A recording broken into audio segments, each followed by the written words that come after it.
अस्सलाम वालेकुम व्यूअर्स, मेरा नाम मोहम्मद इमरान है। मैं अपने चैनल पाक न्यूज़ अब से आप लोगों को खुशामदीद कहता हूँ। नए आने वालों से अपील है काइंडली चैनल को सब्सक्राइब कर दें और बेल आइकन को दबा दें। व्यूअर्स, आज हम बात करेंगे इमरान खान साहब के आने वाले दिनों के बारे में, और बात होगी नवाज शरीफ साहब के आज मरकजी दफ्तर जो उन्होंने आज हाज़िरी दी है उसके बारे में बात करेंगे। गज़ा की पट्टी के बारे में थोड़ी सी बीच में बात करेंगे, क्योंकि इस वक्त जो हालात हैं गज़ा के वो बहुत ज़्यादा तशवीशनाक हैं। इमरान खान साहब की तमाम तर जो अपील्स थी उसके ऊपर सुनवाई 14 नवंबर तक जो है वो मुअत्तल कर दी गई है। 14 की जो डेट होगी वो इमरान खान साहब के लिए खासी अहम हो सकती है। इमरान खान साहब को रिहाई खैर अभी नहीं मिलेगी। हमारे ज़राए के मुताबिक इमरान खान साहब को मे बी इलेक्शन के बाद रिहा किया जाए, लेकिन अगर इमरान खान साहब इलेक्शन के बाद रिहा होते हैं तो क्या पीटीआई आने वाले इलेक्शन के रिजल्ट्स को मानेगी?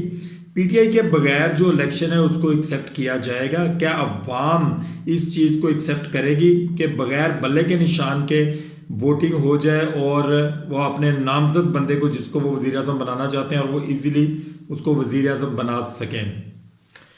आज जेल के अंदर जो सुनवाई होनी थी वो तमाम तर जो डिटेल्स हैं वो 14 नवंबर तक मुलतवी कर दी गई हैं। इसके साथ साथ जो शाह महमूद कुरैशी साहब हैं उनकी भी सुनवाई 14 डेट तक मुलतवी कर दी गई है।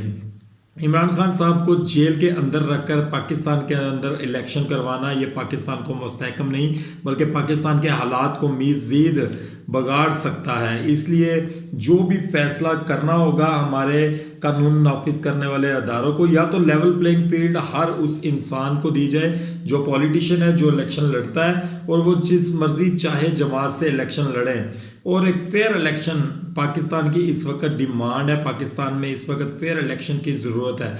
कोई ऐसा लीडर पाकिस्तान को चाहिए जो पाकिस्तान को तरक्की की तरफ गामजन करें। अगर इमरान खान साहब को बगैर इलेक्शन के जेल में रखते हैं, उनको इलेक्शन नहीं लड़ने देते और उसके बाद उनको रिहा किया जाता है, तो फिर मेरा नहीं ख्याल कि पीटीआई आराम से बैठेगी। दोबारा फिर वही माहौल पाकिस्तान के अंदर आप लोगों को नजर आएगा। पाकिस्तान की माशियत को नुकसान पहुंचेगा। लिहाजा तमाम तर जमातों को एक लेवल के मुताबिक और उनकी सीनियरिटी लिस्ट के मुताबिक जो जो उनके हकूक़ हैं उसको मद्देनज़र रखते हुए तमाम तर जमातों को इलेक्शन लड़ने की इजाज़त होनी चाहिए, चाहे वो किसी भी कोई भी जमात हो। चाहे उससे पाकिस्तान की जो माशियत है वो मुस्तहकम होगी, क्योंकि जब तमाम तर टीमें जो हैं वो इलेक्शन में हिस्सा लेंगी तो उसके बाद जो गवर्नमेंट बनेगी तो वो तमाम तर लोगों को एक्सेप्टेबल होगी। तो लिहाजा पाकिस्तान को तरक्की की तरफ ले जाने के लिए फेयर इलेक्शन और तमाम तर टीमों का इलेक्शन में होना बहुत ज़रूरी है। नवाज शरीफ साहब ने आज लाहौर में अपने मरकजी दफ्तर के अंदर हाज़िरी लगाई और उन्होंने बहुत सारे लोगों से मुलाकात की और उनसे डिस्कशन की आने वाले इलेक्शन के रिलेटेड। उसके बाद उनके जो लोग हैं वो प्रेस कॉन्फ्रेंसेस करते रहे। ख्वाजा साद रफीक साहब का कहना था कि अगर आने वाले इलेक्शंस में तमाम तर जमातों को हिस्सा लेने की इजाज़त ना दी गई तो ये पॉलिटिक के लिए जो है ये अच्छी चीज़ नहीं होगी। सियासत के लिए वो कह रहे हैं कि लिए तमाम तर जमातों का इलेक्शन में आना बहुत ज़रूरी है।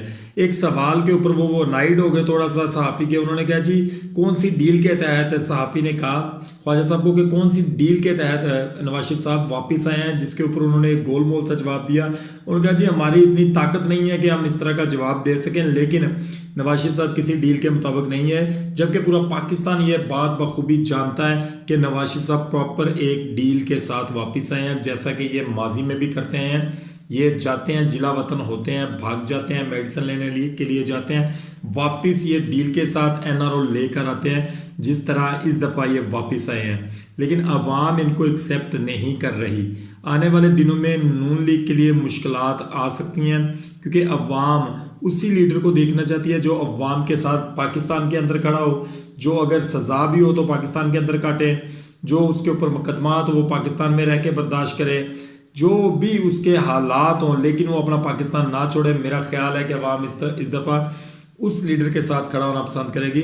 नवाज शरीफ साहब और जरदारी साहब की मुलाकात का बंदोबस्त किया जा रहा है ज़राए के मुताबिक, और ये मुलाकात जो है ये इसीलिए करवाई जा रही है ताकि सीट एडजस्टमेंट की जा सके और इमरान खान साहब को खेल से बाहर रखा जाए। क्योंकि देखें ये दोनों जमातें जिस वक्त के ये पॉलिटिकल सर्कल में ये जमातें आई हैं, ये पाकिस्तानी अवाम को पागल बनाती आई हैं। ये एक दूसरे का पेट फाड़ने की बातें, एक दूसरे को चौक में लटकाने की बातें, एक दूसरे की फैमिली की पिक्चर जहाज़ों में गिराने की बातें, ये तमाम तर चीज़ें ये लोग करते हैं माजी में।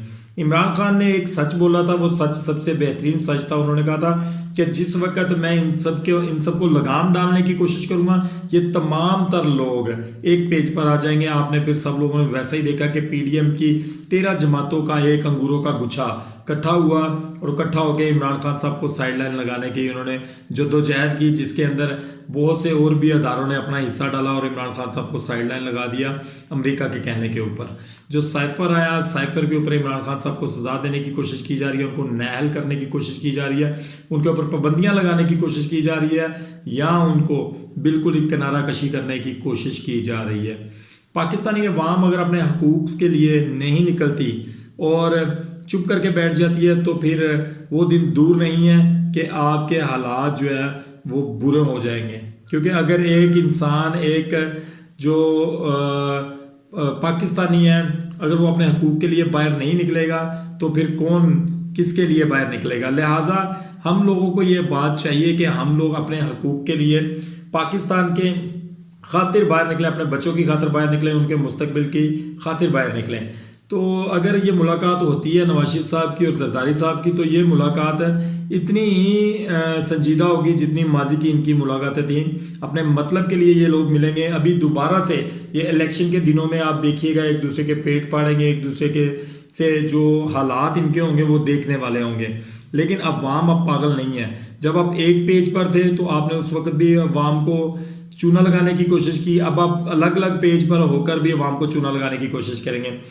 अगर गवर्नमेंट उस हिसाब से बनती है जिस हिसाब से नवाज शरीफ साहब को लाया गया है, तो फिर एक मिली जुली सी गवर्नमेंट होगी जिसमें तमाम तर जमातों को कुछ ना कुछ शेयर्स दिए जाएंगे और एक ऐसी गवर्नमेंट तैयार की जाएगी जिसके पास कोई पावर नहीं होगी। जैसे लाइक दैट काकड़ साहब की जो गवर्नमेंट है, ये जो काकड़ साहब को लेकर आए हैं वही ये गवर्नमेंट चला रहे हैं। इसी तरीके से जो आने वाले वज़ीर आज़म को लेकर आएंगे, अगर मिली जुली गवर्नमेंट हुई तो फिर उसी तरीके से ये गवर्नमेंट चलेगी जैसे काकड़ साहब की गवर्नमेंट चल रही है। दूसरी जानब जो गजा की पट्टी है, इसके ऊपर बमबारी इसराइल की तरफ से जारी है, लेकिन हमास की तरफ से जो हमले हो रहे हैं उसमें भी आज की डेट के अंदर 24 के करीब जो इसराइल के फौजी हैं उनको मार गिराया गया है। हमास के साथ जो हिजबुल्ला है वो भी अपनी कार्रवाइयाँ जारी किए हुए हैं। उसके मुकाबले में अगर दूसरी जानब देखा जाए तो इसराइली भी हमले कर रहे हैं। जैसे आज उन्होंने लबनान के ऊपर हमला किया और वहाँ पे एक फैमिली के 4 मेंबर जो हैं वो शहीद हुए हैं गाड़ी में, और उन्होंने आधे से ज़्यादा इलाका जनूबी लबनान का तबाह कर दिया है। और शोहदा की जो तादाद है गज़ा के अंदर वो तकरीबन 10,000 के करीब पहुंच चुकी है और इस वक्त 28 से 30,000 बंदा जो है वो ज़ख्मी है। मुसलमान जो लीडर है ये कब गज़ा की खातिर अपनी आवाज़ उठाएंगे, कब ये लोग अपने एक दूसरे को मारने की बजाय ये यहूदियों का मुकाबला करेंगे या ये कुफ़ार का मुकाबला करेंगे, कब वो दिन आएगा जब मुसलमान एक पेज पर आएंगे। हम लोगों ने अपनी अपनी ताकत के हिसाब से अपने अपने इलाकों को कवर करने की कोशिश की हुई है, जबकि पूरी दुनिया के अंदर मुसलमानों की नस्ल कशी की जा रही है, मुसलमानों को ज़मीन बोझ करने की कोशिश की जा रही है। लेकिन होगा वही जो मेरे रब का हुक्म होगा। हम लोगों को चाहिए कि वो दिन अपने ऊपर आने से पहले हमें जहाद के लिए इकट्ठा होना चाहिए, हमें इनका मुकाबला करना चाहिए और इनको मुंह तोड़ जवाब देना चाहिए, और हमें इनको बता देना चाहिए कि हम एक अमन वाले लोग हैं, हम ये जंग नहीं चाहते। लेकिन चूंकि जंग मुसलमानों के ऊपर मसल्लत की जा रही है तो लिहाजा मुसलमानों को इसका मुंह तोड़ जवाब देना चाहिए, और ताकि ये दोबारा कभी किसी मुसलमान मुल्क की तरफ आंख उठाकर ना देख सकें। हमें चाहिए कि इसराइल को तमाम तर मुसलमान ममालिक को मिलकर चाहिए कि उसके ऊपर अपना प्रेशर क्रिएट करें, और अपने प्रेशर के साथ साथ उसके ऊपर इस तरह का एक अटैक होना चाहिए कि वो दोबारा कभी गज़ा की जानब या किसी भी मुसलमान मुल्क की जानब वो देख ना सकें। बातें दरअसल एक लेवल होता है, लेवल से मुराद ये कि जैसे फॉर पाकिस्तान गवर्नमेंट है अगर पाकिस्तान गवर्नमेंट चाहे तो ये इसराइल को रोक सकती है, क्योंकि एक एटमी पावर है। जो मुल्क एटमी पावर्स हैं, एटमी पावर्स रखते हैं, उनको चाहिए कि वो मिलकर इसराइल के ऊपर अपना प्रेशर क्रिएट करें, ताकि गज़ा के ऊपर जो बमबारी की जा रही है, वहाँ पे मासूम बच्चों को, जो औरतों को, जो बच्चियों की बेहुरमती की जा रही है, उनको शहीद किया जा रहा है, उससे उसको रोका जा सके, उसको लगाम डाली जा सके। अगर देखें आज मुसलमान अपने हक के लिए दुनिया में ना खड़े हुए तो मुसलमान इस चीज़ के लिए तैयार हो जाए कि वो दिन दूर नहीं है कि ये कुफ़ार किसी वक्त किसी भी मुल्क के ऊपर हमला कर देंगे। तब फिर वो बात होगी कि ये हमें नहीं बचाने आया था तो वो उसको नहीं बचाने गया तो मैं उसको क्यों बचाने जाऊं, ऐसा होगा। लेकिन अगर आप लोग एक पेज पर आ जाते हैं तो मेरा नहीं ख्याल कि इसराइल इस तरह की दोबारा जुर्रत कर सके किसी मुसलमान मुल्क के ऊपर हमला करने की। मेरी दुआ है कि अल्लाह ताला हमारे मुल्क के ऊपर किसी ऐसे हुक्मरान को मुसल्लत करे जो हमारे मुल्क को कानून, शरीयत और इस्लाम के मुताबिक चलाए। आमीन सुमा आमीन। अपना और अपनी फैमिली का ख्याल रखें, जहां भी रहे खुश रहें। पाकिस्तान जिंदाबाद।